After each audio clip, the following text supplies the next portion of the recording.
L'Anthropocène est un terme qui signifie que les activités humaines modifient durablement la planète.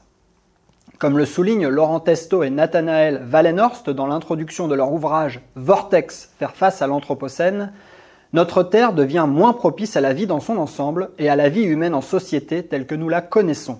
Et l'on doit désormais s'attendre à ce qu'elle soit toujours plus compromise dans différentes régions du globe au cours du XXIe siècle.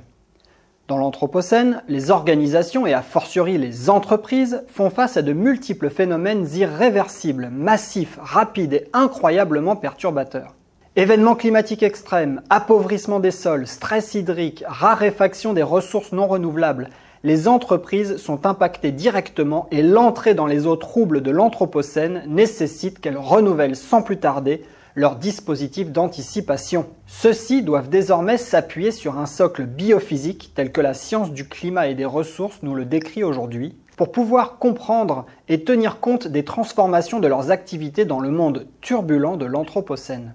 Actuellement, la plupart des entreprises construisent un plan stratégique sur la base duquel elles structurent leurs activités et leurs investissements futurs à moyen terme. Selon les secteurs d'activité, l'horizon de temps considéré varie, mais il est souvent de l'ordre de quelques années au plus. La construction du plan stratégique revient le plus souvent à chercher à anticiper l'évolution des résultats financiers de l'entreprise, tels que le chiffre d'affaires ou le résultat net, à partir de l'évolution de paramètres clés de son modèle d'affaires, par exemple la demande et le prix de vente des produits et des services qu'elle commercialise, ou encore le prix des intrants nécessaires à l'activité de l'entreprise. Et l'évolution de ces paramètres clés est généralement estimée à partir d'un ensemble de données relativement hétérogènes, telles que des études de marché, souvent sans cohérence les unes avec les autres.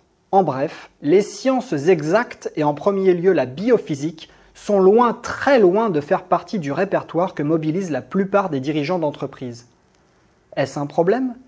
Incontestablement, puisqu'en l'absence de tout effort de rebouclage biophysique, la plupart des scénarios d'avenir et des plans stratégiques mis en avant par les entreprises concourent à aggraver les déséquilibres terrestres qui sont les marqueurs de l'Anthropocène. Aujourd'hui, alors que 6 des 9 limites planétaires ont déjà été franchies, continuer de tenir les sciences exactes à distance de la fabrique de la stratégie d'entreprise relève de l'inconscience, du déni, voire dans certains cas du cynisme.